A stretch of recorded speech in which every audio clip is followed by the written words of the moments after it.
Jake Morrison adjusted his tie as he walked through the massive halls of the Galactic Council station. The building was huge, with ceilings so high that clouds actually formed near the top. Every species in the galaxy had helped design this place, and it showed. Strange shapes and colors covered the walls, making Jake feel very small and very human. He carried a simple briefcase in his left hand. Inside were papers about Earth's military forces and their role in keeping peace across the galaxy. Jake had been humanity's ambassador for 3 years now, and he thought he understood how things worked here. Today would prove him wrong. The main council chamber was packed. Representatives from 47 different species sat in a giant circle. Some looked like reptiles, others like insects, and a few looked like living rocks. Jake found his seat, in the section marked for newer species. Humans had only joined the Galactic Council 15 years ago, which made them babies compared to races that had been traveling space for thousands of years. Commander Zektar of the Vorthak Empire stood up first. He was 8 feet tall with green scales and yellow eyes that never seemed to blink. His voice was deep and rough, like rocks grinding together. "Fellow council members," Zektar began, "we are here to discuss a serious problem. The humans have been involved in 17 military actions in the past year. Their methods are violent and unpredictable. They fight like wild animals instead of civilized beings." Jake felt his face get hot. 17 military actions sounded bad until you remembered that all of them were to protect innocent people from pirates and slavers. But he stayed quiet. The rules said he couldn't speak until someone asked him a direct question. Hive Queen Vixara spoke next. She looked like a giant praying mantis with 4 arms and eyes that moved independently of each other. When she talked, her voice sounded like several people speaking at once. "The Vorthak commander speaks truth," she said. "Humans claim to follow rules of war, but they break these rules when convenient. They show no mercy to enemies. They fight until every threat is destroyed. This is not how evolved species conduct warfare." Several other aliens nodded their agreement. Jake wanted to stand up and explain that humans showed mercy all the time. They had prisoner of war camps instead of execution sites. They had medical corps that treated enemy wounded. They had rules about not targeting civilians. But the council didn't seem interested in hearing about human mercy. Torvek of the Shard Empire floated above his seat. His body was made of living crystal that changed colors when he spoke. Right now he was flashing angry red and orange. "I have reviewed human military history," Torvek announced. "These creatures have been fighting wars for their entire existence. They have weapons designed only to kill other humans. They practice something called total war, where they destroy everything their enemies need to survive. They are a threat to galactic peace." Jake gripped his briefcase tighter. Total war was something humans had done in the past, but they had learned from those mistakes. Modern human military doctrine was all about protecting innocent lives and using minimum force necessary. But again, no one was asking for his opinion. Captain Lisa Rodriguez sat in the gallery behind Jake. She commanded one of Earth's newest destroyers and had come to the station to give technical presentations about human defensive capabilities. Lisa had short black hair and scars on her hands from her years as a combat engineer. She leaned forward and whispered to Jake, "This is insane. Half these species have been at war with each other for centuries. The Vorthak invaded 3 systems just last year." Jake nodded but didn't turn around. The truth was that most alien species fought very predictable wars. They followed ancient patterns and rituals. Battles happened in specific ways that everyone understood. Humans were different. When humans fought, they adapted and changed tactics during the battle itself. Other species found this confusing and frightening. The debate continued for 2 hours. Species after species stood up to complain about human military actions. They talked about how humans fought too hard and too smart. They said human soldiers were unpredictable and dangerous. They claimed that human weapons were too effective and human tactics were too creative. Finally, Zektar called for a formal vote. I propose that we place strict limits on human military forces. They should be restricted to defensive actions only. No human ship should be allowed to engage in offensive operations without direct approval from this council. The vote happened quickly. Green lights appeared above the seats of species that agreed with the proposal. Red lights meant they disagreed. Yellow lights meant they couldn't decide. Jake counted the lights as they appeared. Green, green, yellow, green, green, red, green, green. The red light came from the Altarian Republic, humanity's only real ally, in the Council. The yellow lights came from 3 species that did a lot of trade with Earth. When the counting finished, 38 species had voted yes, 4 had voted no, and 5 couldn't decide. The proposal passed easily. Zektar smiled, showing rows of sharp teeth. The motion is approved. From this day forward, human military forces are restricted to defensive operations only. They may not engage enemy vessels unless those vessels fire first. They may not pursue fleeing enemies beyond their own territory. They may not conduct rescue operations in hostile space. Several alien delegates actually laughed at this last rule. The idea that humans might risk their lives to save strangers was apparently funny to them. Jake finally stood up. The rules said he could make a statement after the vote was finished. "Ambassador Morrison of Earth," he said in his clearest voice, "this council has made a serious mistake. You think you understand humans, but you only see what you want to see. You call us violent, but we have saved more lives than we have taken. You call us unpredictable, but we follow our rules even when it costs us victory. You think these restrictions will make the galaxy safer, but you are wrong." His voice got stronger as he continued.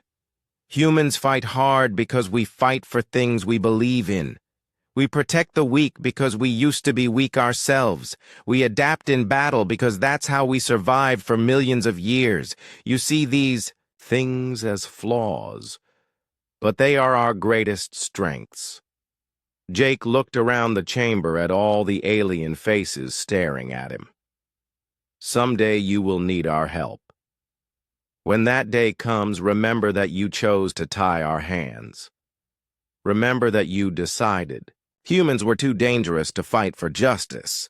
The chamber was completely quiet when Jake finished speaking. Then Torvek started flashing bright yellow, which was how the Shard Empire laughed.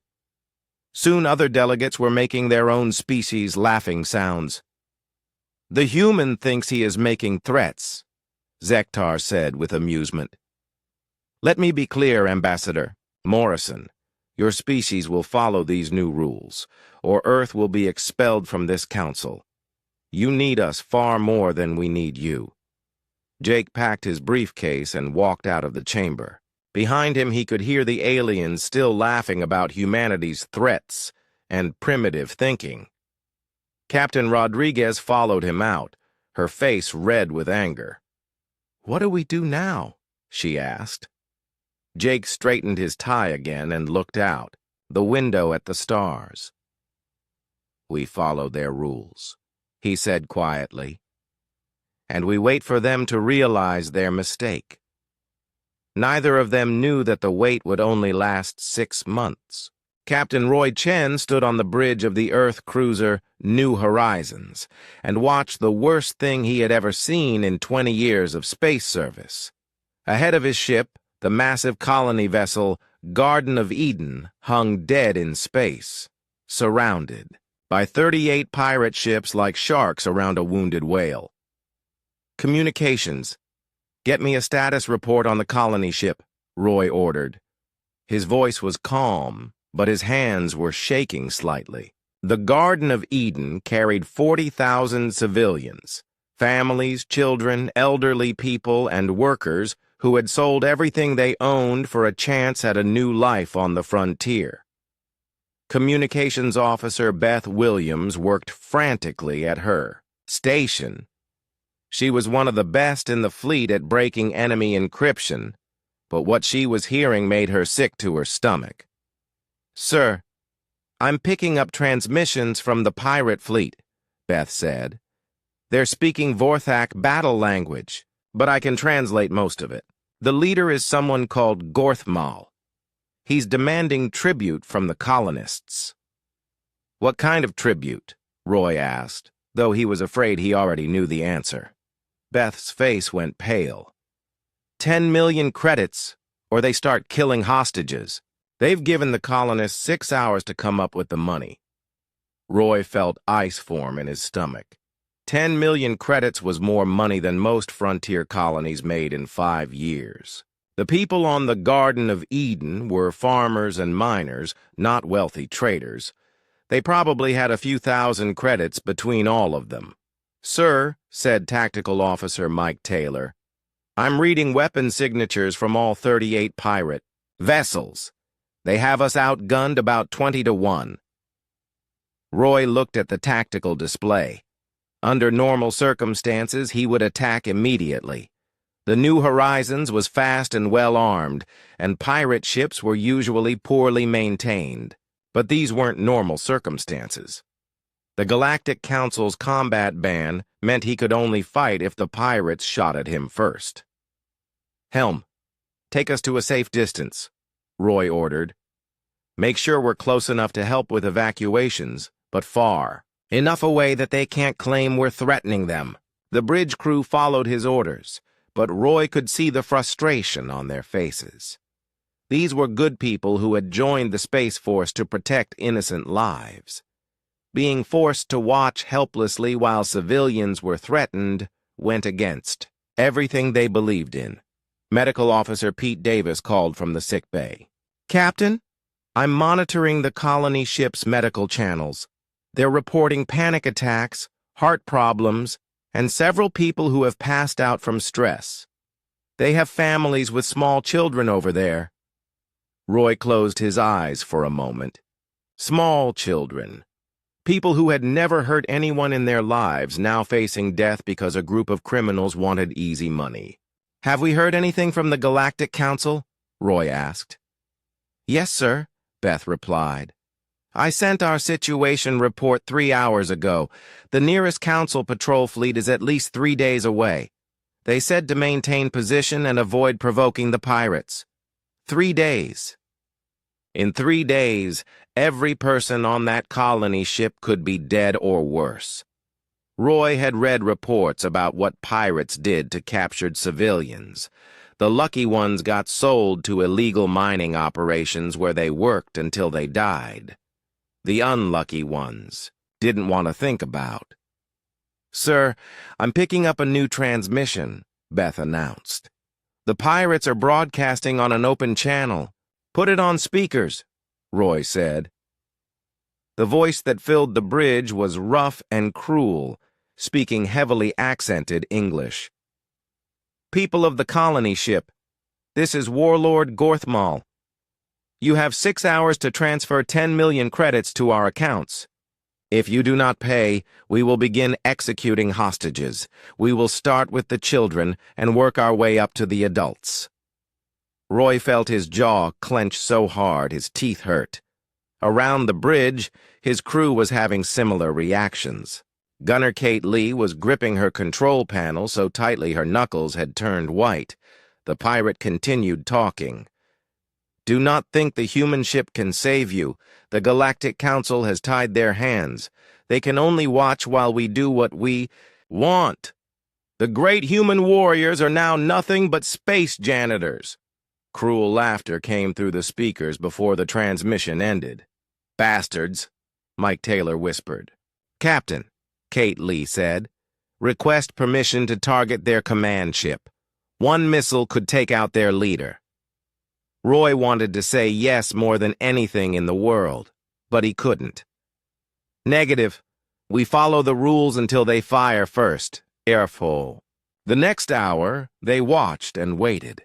The pirates sent small ships to dock with the colony vessel. Roy could see people being moved from one ship to another through his long-range sensors, but he couldn't tell if they were hostages being taken or families being separated.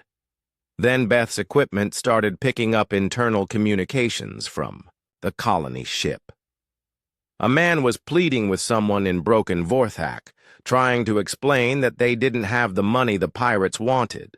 A woman was crying and begging them not to hurt her children. An older man was offering to work for free for the rest of his life if they would just let the families go. "Sir," Pete Davis called from medical, "I'm reading massive stress indicators from the colony ship. People are having heart attacks.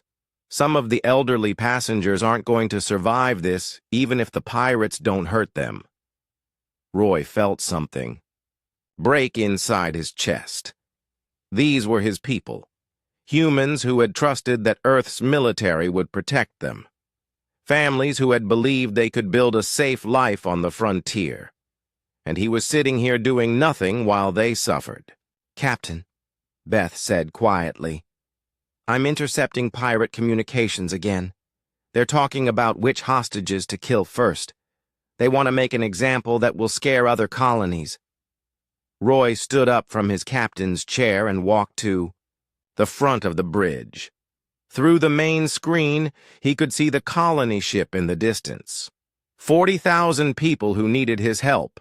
40,000 lives that depended on him making the right choice.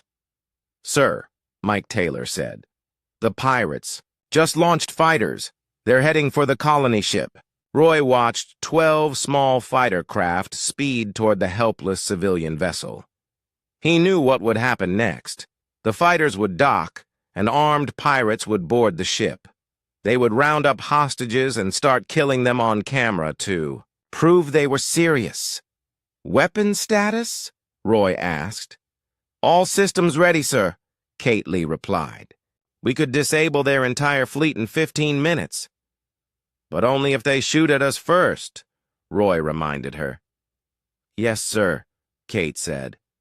Then she added quietly, "Unless we happen to malfunction." Roy looked at her. Kate Lee was suggesting they fake a weapons malfunction and attack the pirates anyway. It would save the colonists, but it would also end Roy's career and probably land his entire crew in prison. "Sir," Beth interrupted, "the pirates are broadcasting again. This time, the transmission included video. It showed the inside of the colony ship, where armed pirates were herding frightened families into cargo holds. Roy could see children crying and parents trying to shield them with their own bodies. "Humans of Earth," Gorth Mall's voice said over the images.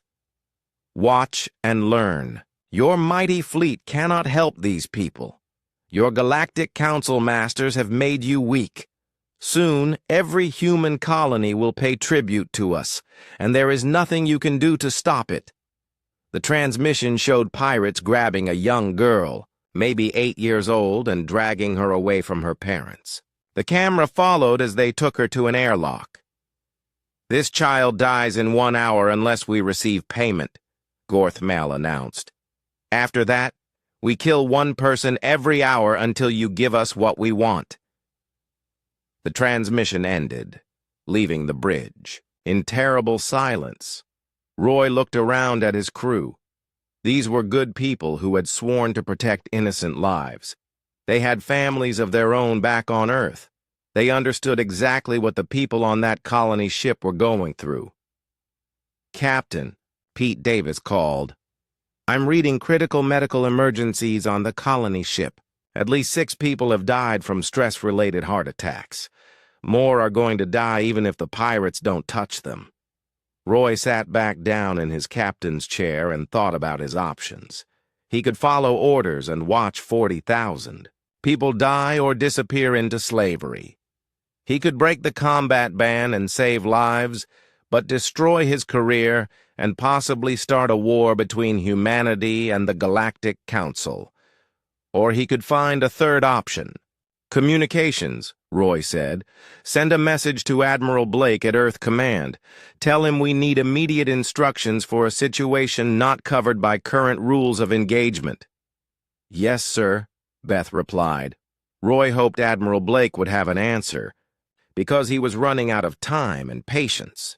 In 1 hour, a little girl was going to die unless someone did something to stop it, and Roy Chen was getting very tired of following rules that protected criminals instead of innocent people. The message from Admiral Blake came back in 20 minutes, but it wasn't the answer Captain Roy Chen wanted to hear. He read it twice before sharing it with his bridge crew. Earth Command orders us to maintain current position and avoid engagement, unless directly attacked, Roy announced. We are authorized to provide evacuation assistance if requested, but we cannot fire on pirate vessels under any circumstances. The bridge fell silent, except for the quiet hum of the ship's engines. Everyone understood what those orders meant. They were going to watch 40,000 innocent people die or disappear into slavery, and there was nothing they could do about it. Sir, Communications Officer Beth Williams said quietly, the pirates just sent another transmission. They're starting the executions. Roy felt his heart stop. Put it on screen. The main display showed the inside of the colony ship's cargo hold. Pirates had set up cameras to broadcast their actions across local space. They wanted everyone to see what happened to people who couldn't pay their tribute. In the center of the room stood a family. Alex Wright held his wife Donna's hand while their 2 children, a boy and a girl both under 10 years old, clung to their parents' legs. The family looked terrified, but determined to face whatever came next together. Gorthmal appeared on camera, still wearing his battle armor and carrying a large energy weapon. People of the colony ship, he announced, your time is up. You have not paid what you owe. Now you will see what happens to those who defy the Krillian Syndicate. Please, Alex Wright said, take me instead. Leave my family alone. I'll work for you. I'll do anything you want, just don't hurt them. Gorthmal laughed, a sound like metal scraping against stone. Your offers mean nothing. Dead hostages send a stronger message than live workers. The pirate raised his weapon and fired 4 times. Roy closed his eyes, but he could still hear the screams from the colony ship. When he opened them again, the Wright family was dead, and Gorthmal was addressing the camera again. This message goes to every human colony in frontier space, the pirate said. Pay our tribute or share their fate. Your Earth fleet cannot help you. The Galactic Council has made them helpless. The transmission ended, leaving the bridge in shocked silence. Ensign Mike Taylor spoke first, his young voice cracking with emotion. Sir, request permission to volunteer for a solo fighter mission. I can make it look like an accident.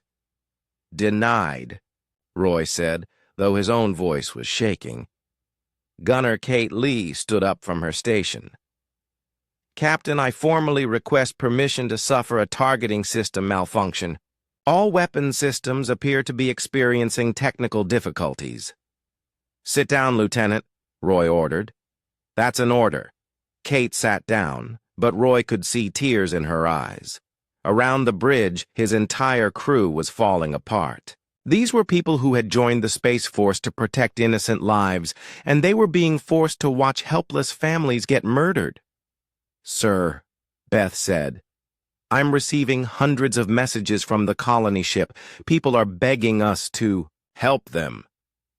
They're asking why we're not doing anything. Roy didn't have an answer for that question. The next 2 hours were the longest of Roy's life. The pirates continued their executions every 30 minutes, always broadcasting the deaths, to make sure everyone could see. They killed elderly people who couldn't work, sick people who cost money to feed, and anyone who tried to resist or speak up. Each death sent ripples of rage through the bridge crew. Roy had to physically restrain Mike Taylor when the pirates killed a pregnant woman. Kate Lee broke her control panel when they executed a group of children. Even Beth Williams, normally the calmest person on the ship, was crying openly as she listened to the desperate messages from the doomed colonists. Then came the message that broke Roy's resolve completely. "Sir," Beth said through her tears, "incoming." Transmission from Dr. Susan Miller on the colony ship. She's the head of their medical team. "Put her through," Roy said. Dr. Miller's face appeared on the screen. She was an older woman with gray hair and kind eyes, but now she looked exhausted and desperate. "Captain Chen," she said, "I'm calling to ask you to remember something. Every person on this ship volunteered to leave Earth and build a new life on the frontier. We knew there would be risks, but we believed that humanity would protect its own people." She paused to wipe tears from her eyes. "I have 300 children on this ship, Captain. Babies, toddlers, teenagers who have never hurt anyone in their lives. In 30 minutes, the pirates are going to start killing them one by one. I'm not asking you to break your rules for us adults.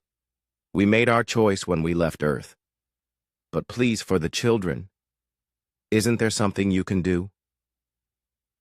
The transmission ended, leaving Roy staring at a blank screen. "Sir," Pete Davis called from medical, "I'm monitoring pirate communications. They're planning to execute 20 children in the next hour. They want to break the colonists' spirit completely." Roy stood up from his captain's chair and walked to the tactical station. The weapons display showed 38 pirate ships, their positions, their weapon strengths, and their weaknesses. With the firepower of the New Horizons, Roy could destroy half of them before they knew what was happening. "Kate," he said quietly, "how long would it take us to disable their entire fleet?" 12 minutes, sir," Kate replied without hesitation. "Maybe 15 if they scatter. Casualties on our side? Minimal, sir. They're flying old ships with poor maintenance. We could take them apart without breaking a sweat." Roy looked around his bridge at the faces of his crew. These were good people who had sworn an oath to protect innocent lives. They were being forced to watch children die because politicians on a distant space station were afraid of human military effectiveness. "Sir," Mike Taylor said, "I have family back on Earth. A little sister who's about the same age as those kids on the colony ship.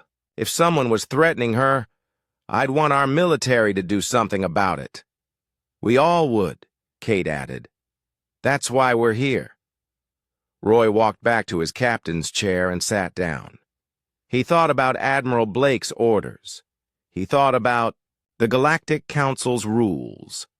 He thought about his career and his crew's futures. Then he thought about 300 children who were about to die because he was following orders. "Beth," he said, "open a channel to all human ships in this sector." "Yes, sir," Beth replied. Roy took a deep breath and made the decision that would change everything. "This is Captain Roy Chen of the Earth cruiser New Horizons," he announced.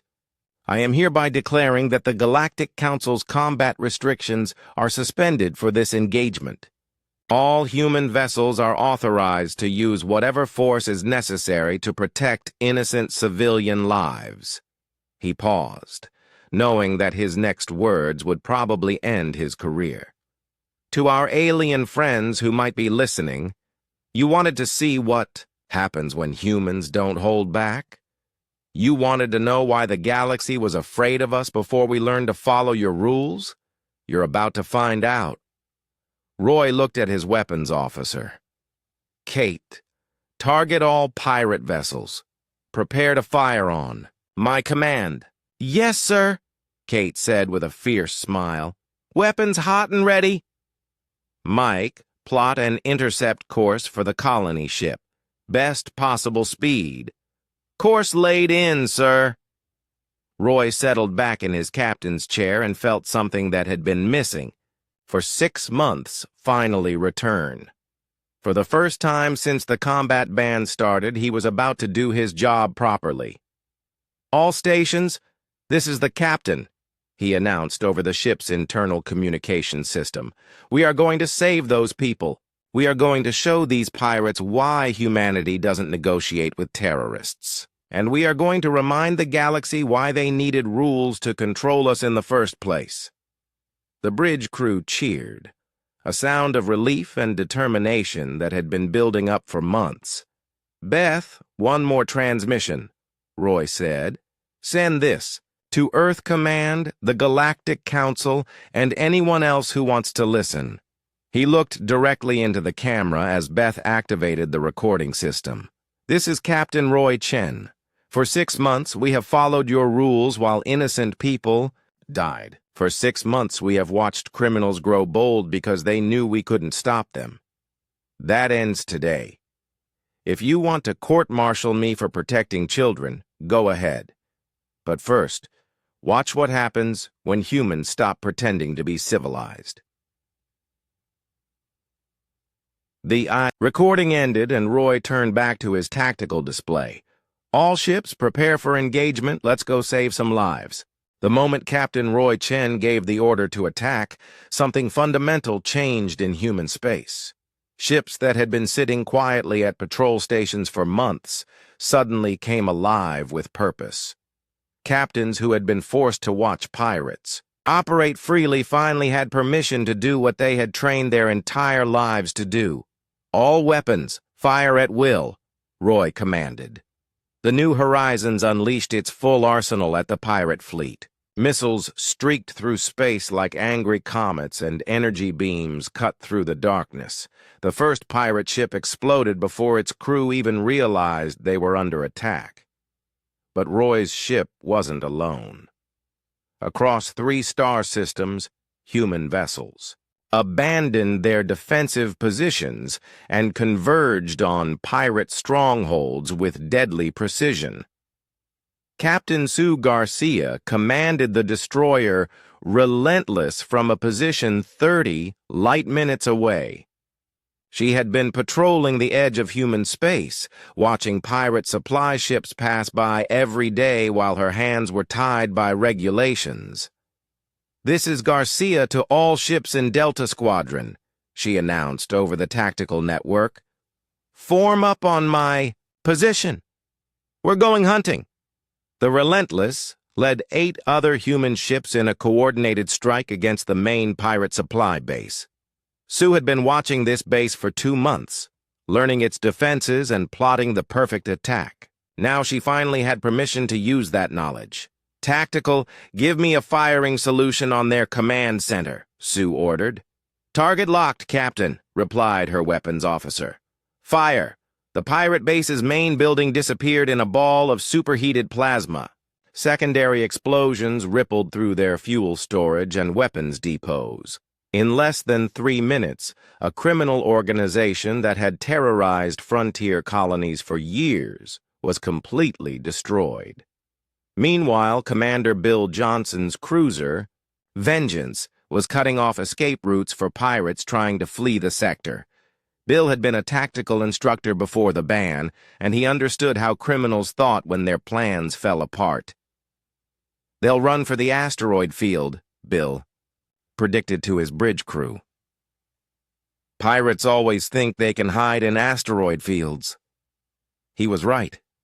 15 pirate ships broke formation and headed for the rocky debris field near the system's outer edge. But Bill had positioned his squadron perfectly to intercept them. "This is Johnson to all units," he broadcast.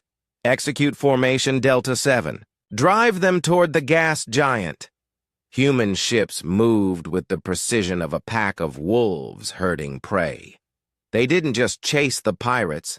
They predicted where they would go and got there first. Within 20 minutes, the entire fleeing pirate fleet was trapped between human ships and a gas giant's crushing gravity. "Surrender or be destroyed," Bill announced on open channels. The pirates chose to fight. It was a mistake. Back at the colony ship, Roy watched his tactical display with professional satisfaction. The main pirate fleet was falling apart under coordinated human attacks. Ships that had seemed invincible an hour ago were now running for their lives or floating dead in space. "Status report," Roy called out. 18 pirate vessels destroyed, reported Tactical Officer Mike Taylor. 12 more disabled. The rest are trying to escape. "Let them run," Roy said. "Our priority is the hostages." The New Horizons moved toward the colony ship, where Gorth Mal's flagship still held thousands of civilian prisoners. Roy could see the pirate leader's ship on his screen, a massive converted cargo hauler bristling with weapons that had been stolen from various alien fleets. "Sir," Communications Officer Beth Williams announced, "I'm receiving a transmission from Gorth Mal." "Put him through," Roy said. The pirate warlord's face appeared on the main screen, but he looked very different from the confident criminal who had been executing hostages an hour earlier. His yellow eyes were wide with fear, and his scaled hands were shaking. "Human captain," Gorth Mal said in broken English, "I propose negotiation. We release hostages in exchange for safe passage." Roy smiled, but it wasn't a friendly expression. "Negotiation? You mean like the negotiation you offered the Wright family before you murdered them?" "That was business," Gorth Mal replied. "War is different from business." "You're right," Roy agreed. "War is different. In war, we don't waste time talking to scum like you." Roy cut the transmission and turned to his weapons officer. "Kate, disable their engines and weapon systems. I want that ship intact so we can rescue the hostages." "With pleasure, sir," Kate Lee replied. The New Horizons fired with surgical precision. Energy beams sliced through the pirate ship's engine nacelles, leaving it dead in space, but structurally intact. Follow-up shots disabled their weapons and communication arrays. "Sir," Pete Davis called from medical, "I'm reading life signs from throughout their ship. The hostages appear to be alive but scattered across multiple compartments. Prepare boarding." "Parties," Roy ordered. "I want every hostage recovered and every pirate in custody." The boarding operation was led by Marine Sergeant Tom Adams and Corporal Lisa Johnson. They had been itching for action since the combat ban started, and 6 months of frustration made them extremely motivated to do their jobs properly. "Remember," Tom told his squad as they prepared to board the pirate ship, "hostages first, everything else second. These criminals have been hurting innocent people for too long." The Marines cut through the pirate ship's hull in 12 places simultaneously. They moved through the corridors with mechanical precision, clearing rooms and rescuing civilians with the efficiency that came from years of training and months of suppressed anger. The pirates they encountered surrendered immediately. Most of them had never faced professional human soldiers before, and the Marines' reputation for efficiency in close combat made resistance seem pointless. "Hostage group secured in Cargo Bay 7, Lisa reported over the comm system. 53 civilians, mostly elderly. They're scared but unharmed. Children located in Compartment 12, added another Marine. All accounted for and safe. Within 30 minutes, every hostage had been rescued, and every pirate was in custody. The operation proceeded so smoothly that Roy barely had time to worry about casualties. "Sir," Mike Taylor announced, "the last pirate ships are leaving the system. Should we pursue?" Roy considered the question. Part of him wanted to hunt down every criminal who had participated in this attack. But his primary mission was protecting innocent lives, not seeking revenge. "Negative," Roy decided. Let them go. They'll spread the word about what happens when you threaten human civilians. Around the bridge, his crew was celebrating their first real victory since the combat ban started. But Roy wasn't ready to celebrate yet. He knew that bigger consequences. We're coming. Beth, status report on our sister ships, he ordered. Sir, I'm receiving reports from across the sector, Beth replied with excitement in her voice. Captain Garcia destroyed the main pirate base in the Delta system. Commander Johnson captured 15 pirate vessels intact. Captain Nick Thompson's medical ship Mercy saved over 2,000 hostages from various attacks. Roy nodded with satisfaction. Casualties on our side? Minor damage to 2 ships, Mike reported. No serious injuries to any human personnel. And the pirates? Total enemy casualties. 47 ships destroyed, 36 ships captured, estimated 800 criminal fatalities. Roy sat back in his captain's chair and realized what they had accomplished. In less than 47 minutes, human forces had dismantled a criminal organization that had been terrorizing the frontier for over a year. They had rescued thousands of hostages and captured or destroyed an entire pirate fleet. Most importantly, they had done it all while following the basic rules of civilized warfare. No civilians had been harmed, prisoners were being treated properly, and excessive force had been avoided. Sir, Beth said quietly, I'm receiving priority communications from Earth Command, the Galactic Council, and about 20 different alien governments. Everyone wants to know what just happened here. Roy looked at the tactical display, which now showed empty space where the pirate fleet had been an hour earlier. In the distance, the colony ship Garden of Eden was receiving medical assistance from human vessels. Tell them the truth, Roy said. Tell them that humans protected innocent lives from criminals. Tell them that we followed our own rules of engagement, which apparently work better than theirs. He paused, thinking about the conversation that was coming with his superiors. And tell them that this is what happens when you take the leash off humanity. We don't go crazy and attack everyone in sight. We just get very, very good at our jobs. Roy. Chen had no idea that the footage of this battle was already spreading across the galaxy, or that alien military analysts were studying every second of the engagement with growing alarm. He was about to learn that sometimes winning a battle perfectly is more frightening to your enemies than winning it messily. Lieutenant Sarah Kim had been recording everything from the bridge of the New Horizons since the moment Captain Chen gave the order to attack. As the ship's intelligence officer, it was her job to document combat operations for later analysis. She had no idea that her footage would soon be watched by every military leader in the galaxy. Sarah, Captain Chen said, as the battle cleanup continued, I need you to prepare a complete tactical analysis of our engagement. Include everything: timing, coordination, casualty ratios, rescue efficiency. Already working on it, sir. Sarah replied, reviewing the data streaming across her screens. The numbers are incredible. 47 minutes from first shot to last surrender. 0 civilian casualties. Minimal damage to our forces. What made the footage truly remarkable wasn't just the human victory, but how they had achieved it. Sarah's recordings showed something that alien military analysts had never seen before: adaptive coordination in real-time combat.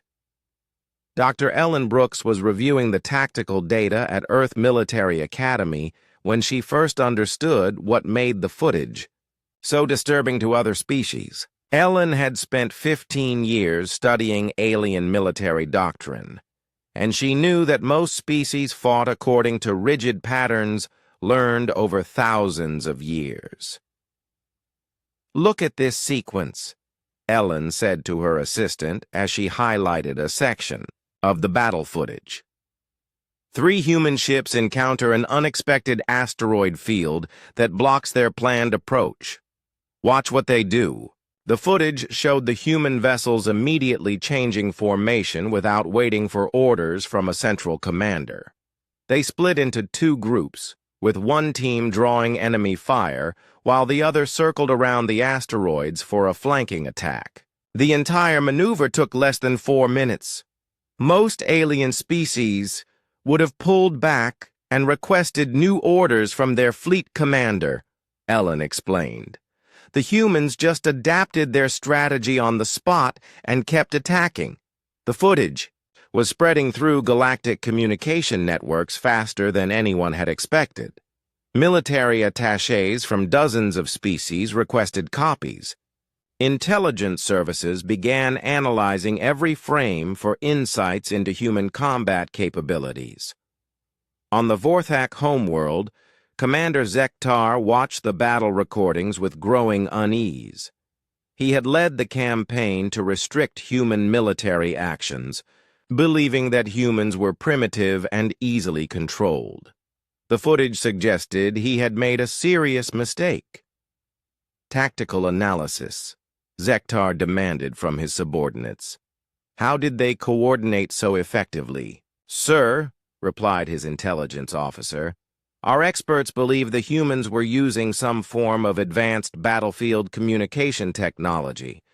No species can coordinate that precisely without centralized command.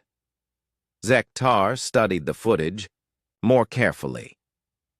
Human ships moved like a school of fish or a flock of birds, each vessel responding instantly to changes in the tactical situation. When one ship took damage, others immediately adjusted their positions to protect it. When pirates tried to escape, human vessels predicted their routes and cut them off. Run probability calculations, Zektar ordered. What are the odds that our fleet could achieve similar results against the same enemy? The answer, when it came back an hour later, was deeply disturbing.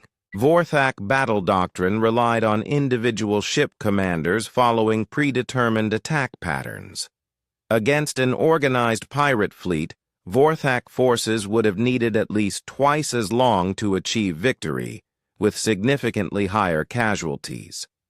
Meanwhile, on the crystalline homeworld of the Shard Empire, Torvek was conducting his own analysis of the human footage. His species approached warfare like a complex mathematical equation, with each move calculated far in advance. This is impossible, Torvek announced to his strategic council. No species can process tactical variables this quickly. The humans are making decisions faster than our best computer models. His analysts had identified over 300 discrete tactical decisions made by human forces during the 47-minute battle. Each decision was logical and effective, but the speed of implementation defied everything the Shard Empire understood about command and control systems. Perhaps, suggested one of his advisors, the humans have developed artificial intelligence, systems that assist their commanders. Torvek studied the footage again, focusing on the bridge recordings from the New Horizons. He could see Captain Chen making decisions in real time, but there was no evidence of computer assistance beyond normal sensor readings and tactical displays. No, Torvek concluded. This is natural human behavior. They are processing multiple tactical variables simultaneously and adapting their strategies without external assistance. The implications were terrifying to a species that planned their battles months in advance.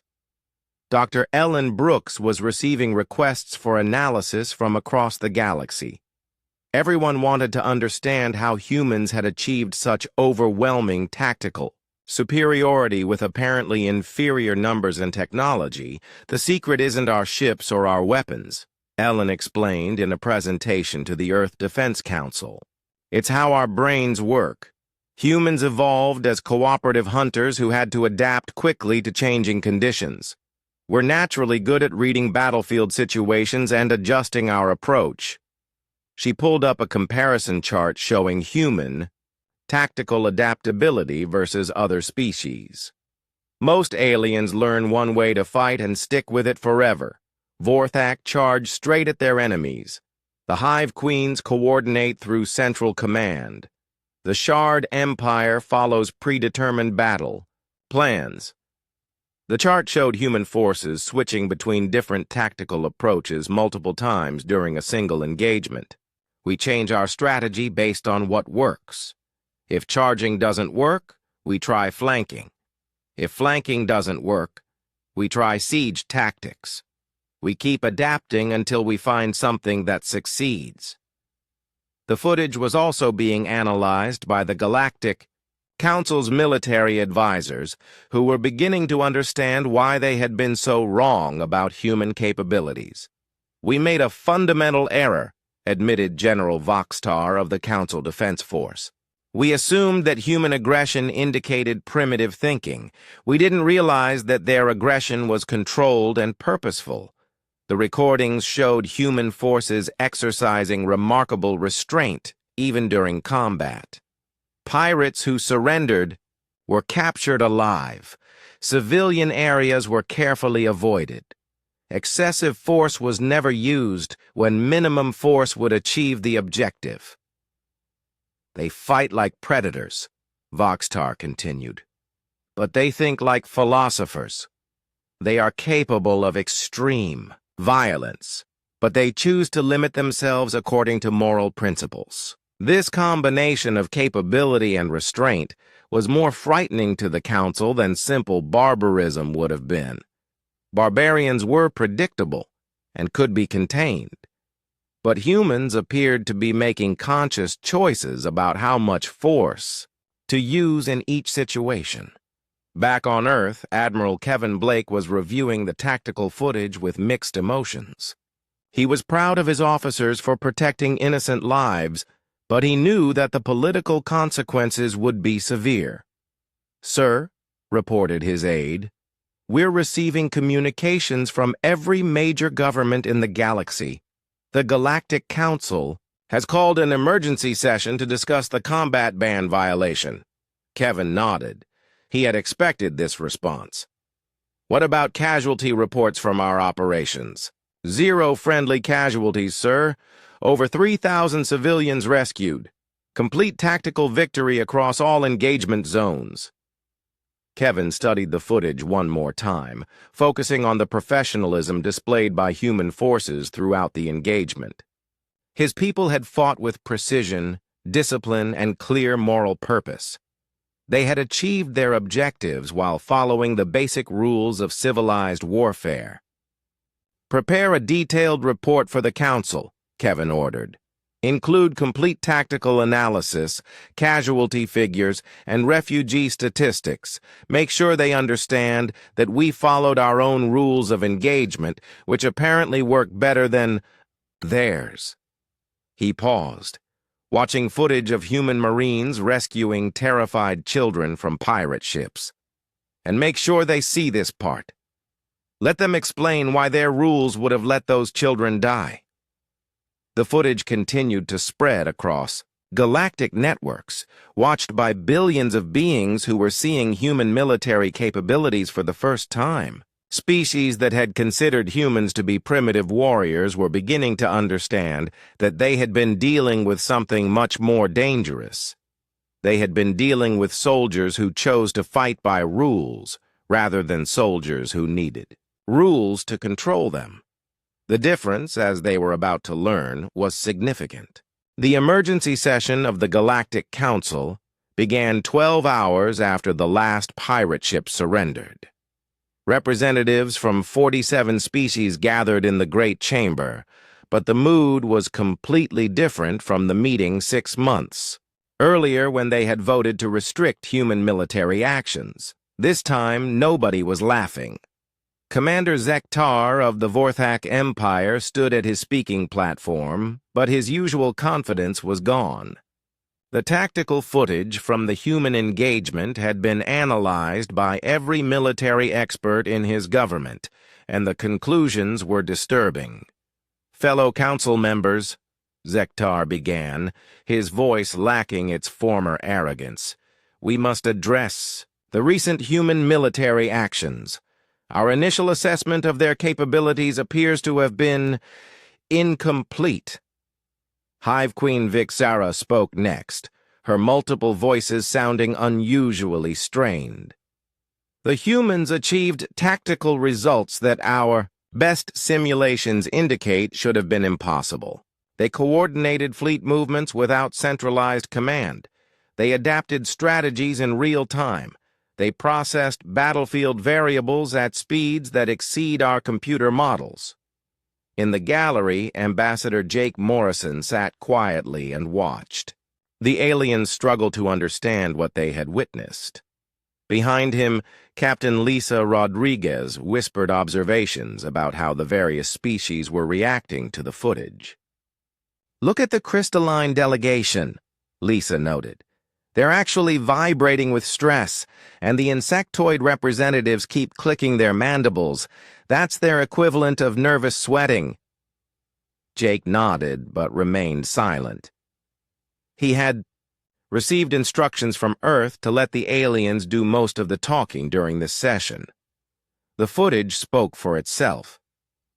Torvek of the Shard Empire activated his holographic display to show tactical analysis of the human engagement. "My species has studied warfare for 10,000 years, he announced. "We have mathematical models for every known form of combat. The human approach does not fit any of our calculations."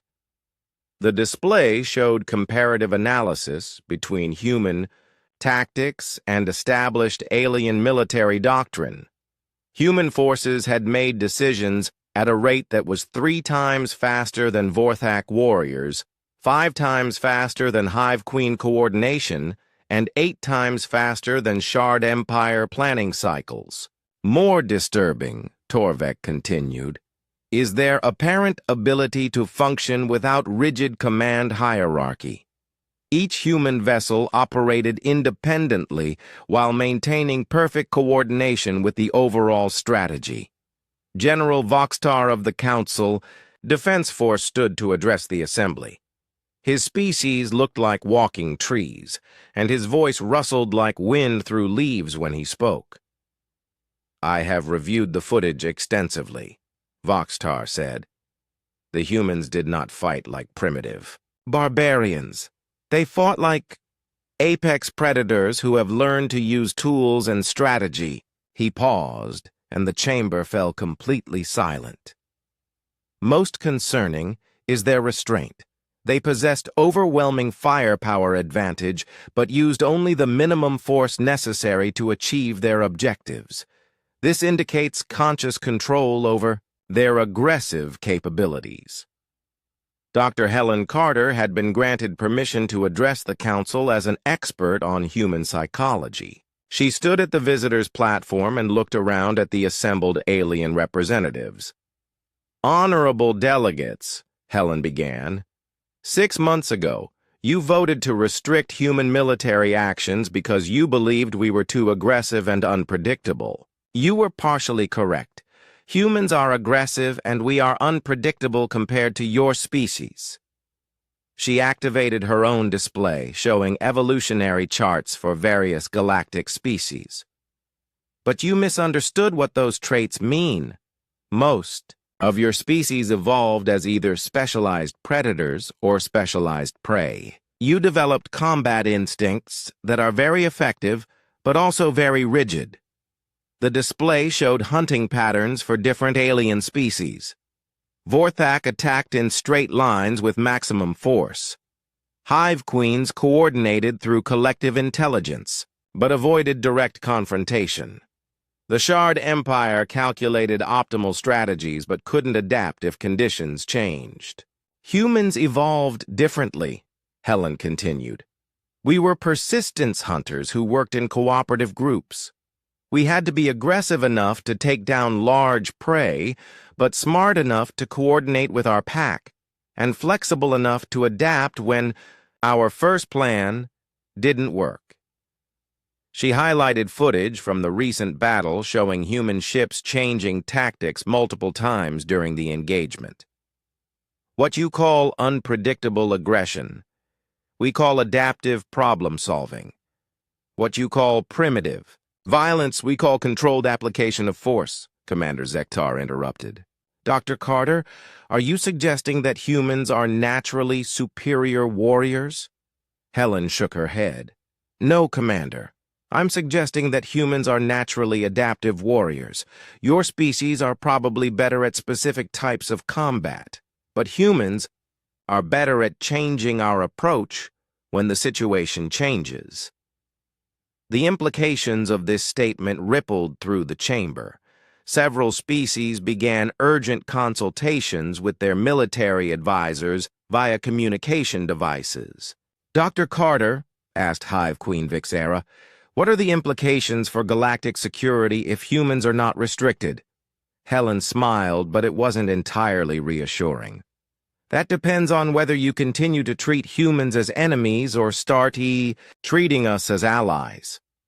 The footage you've seen shows what happens when humans protect innocent lives from criminals. You don't want to see what happens when humans feel threatened by official government actions. The chamber erupted in concerned whispers and clicking sounds from various alien species. Jake Morrison finally stood to address the council. The chamber fell silent as he walked to the central speaking platform. 6 months ago, Jake began, you laughed at humanity's protests about the combat restrictions. You called us primitive and dangerous. You said we needed to be controlled for the good of galactic civilization. He gestured toward the display screen still showing footage from the battle. This footage shows what actually happened when you restricted our military. Pirates and criminals became bolder because they knew we couldn't stop them.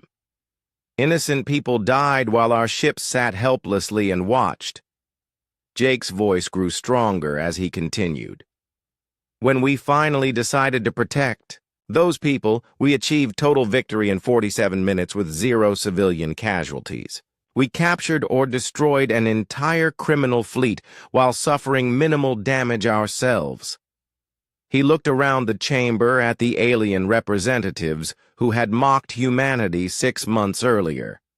You were afraid that humans were too dangerous to be allowed to fight freely. But what you saw in that footage wasn't humans being dangerous. It was humans being effective. Ambassador Klektar of the Altarian Republic, humanity's strongest ally, rose to speak. The human ambassador makes a valid point. The combat restrictions clearly failed to improve security in frontier regions. Perhaps it is time to reconsider our approach. Several other species began voicing agreement. The mood in the chamber was shifting rapidly from suspicion of humans to suspicion of the policies that had led to this situation. Torvek spoke again, his crystalline body flashing, colors that indicated deep thought. I believe we have made a fundamental error in our analysis of human capabilities. We assumed that their effectiveness in combat indicated primitive aggression.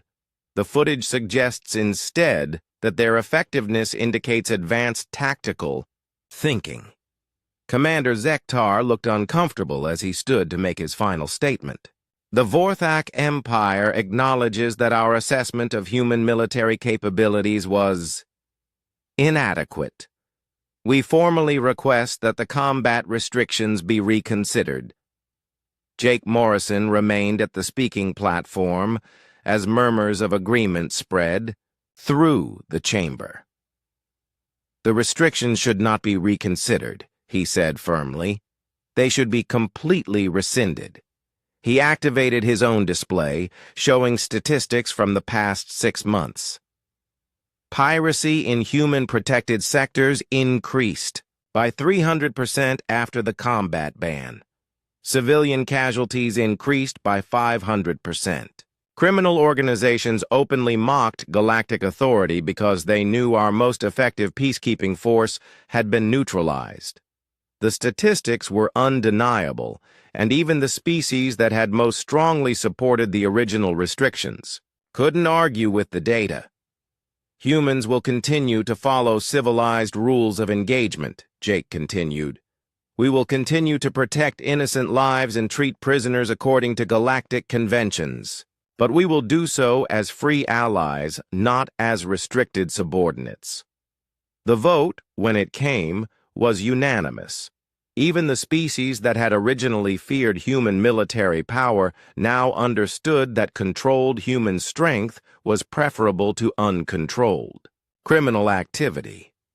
But as the session ended and delegates began filing out of the chamber, many alien representatives were already planning significant changes to their own military doctrines. They had learned that there was a difference between being dangerous and being effective, and they wanted their own forces to be more like the humans they had just watched. 6 months after the Galactic Council voted to rescind the human combat ban, Ambassador Jake Morrison stood once again in the Great Chamber. But this time he wasn't there to defend humanity's right to protect innocent lives. He was there to address a very different problem. The Galactic Council recognizes Ambassador Morrison of Earth, announced the session moderator. Jake walked to the central platform and looked around at the assembled alien representatives. Their attitude toward humanity had changed completely since the pirate engagement. Where once there had been mockery and condescension, now there was respect mixed with wariness. Fellow delegates, Jake began, I appear before you today to address the recent requests from 17 different species for joint military training exercises with human forces. The requests had been flooding in for months. After analyzing the tactical footage from the pirate battle, alien military leaders realized that their own forces were operating with outdated doctrines that left them vulnerable to adaptive enemies. Commander Zektar, who had once led the campaign to restrict human military actions, now spoke with careful respect. Ambassador Morrison, the Vorthak Empire believes that joint exercises would benefit both our species. Your tactical adaptability could enhance our operational effectiveness. Jake nodded politely. The irony wasn't lost on him that the same alien who had called humans primitive warriors was now asking to learn from them. The human military is willing to participate in joint exercises, Jake replied, but under specific conditions. Human officers will have equal authority in planning sessions. Human tactical doctrine will be studied and implemented, not just observed.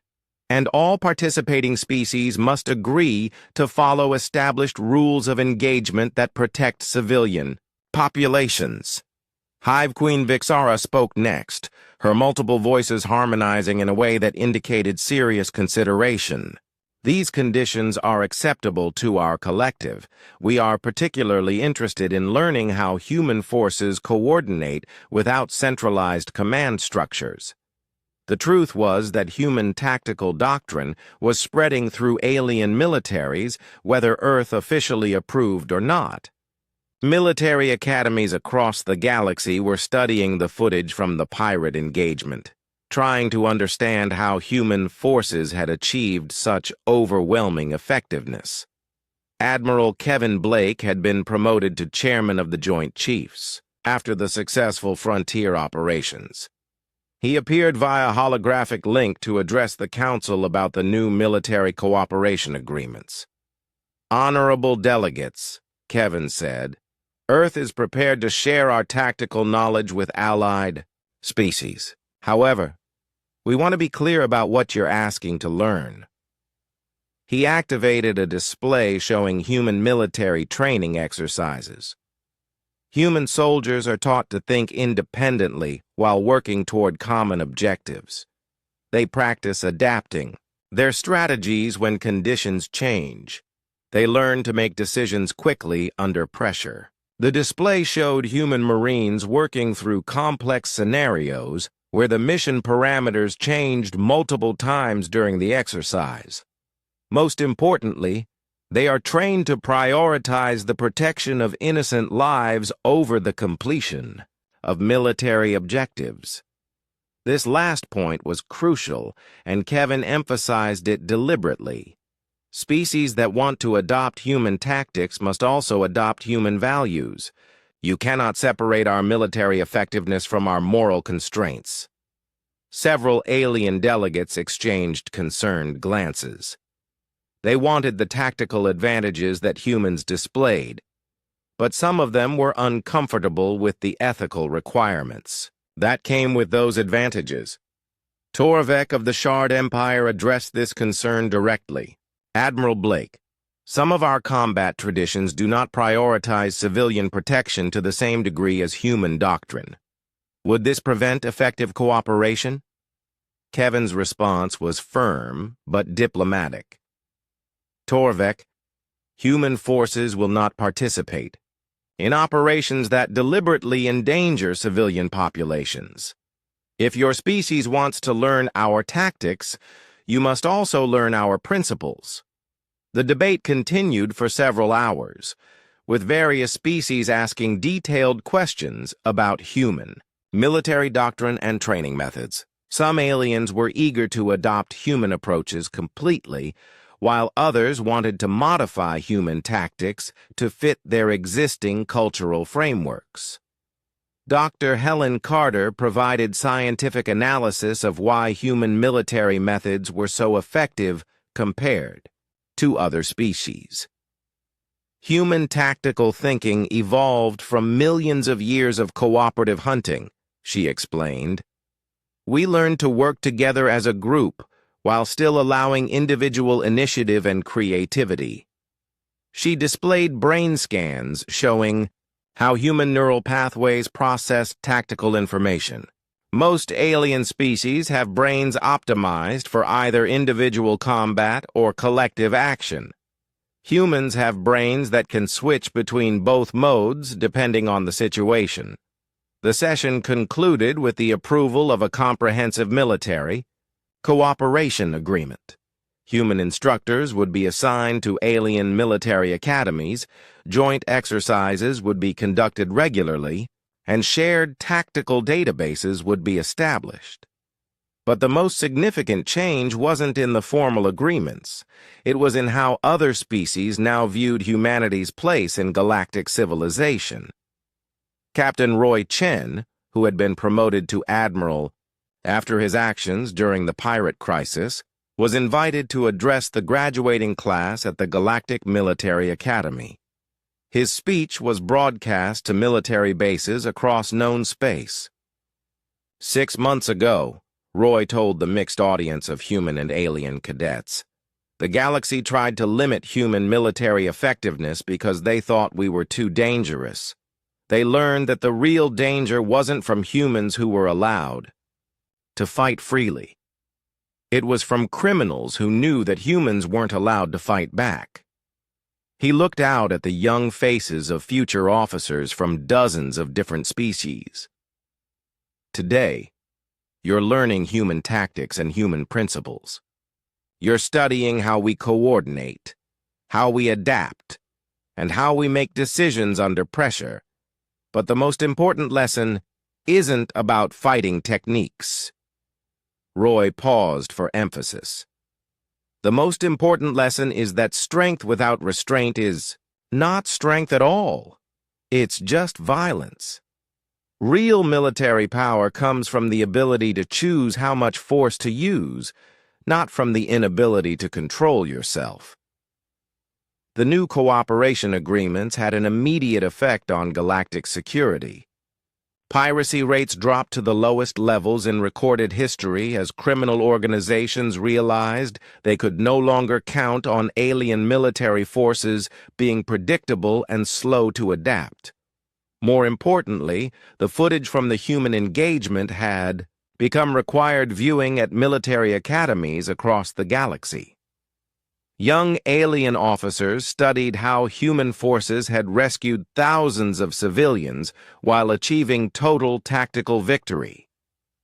Ambassador Jake Morrison concluded his address to the Council. with a reflection on how much had changed since the combat ban was first imposed. 6 months ago, you laughed when I warned that restricting human military capabilities would make the galaxy less safe, Jake said. You thought you were controlling a dangerous force. What you were actually doing was handicapping your most effective peacekeeping tool. He gestured toward the display screens that now showed current piracy statistics, the lowest numbers in decades. Today, frontier colonies sleep safely because they know that human ships patrol their space. Civilian transports carry their cargo without fear because criminals understand the consequences of threatening innocent lives. Jake looked around the chamber one final time. You asked to see what humans do when we're not restricted by your rules. We protect people, we adapt to threats, we solve problems that others consider unsolvable, and we do it all while following moral principles that many of you are still learning to understand. The session ended with something that would have been unthinkable a year earlier. A standing ovation from alien delegates for a human representative.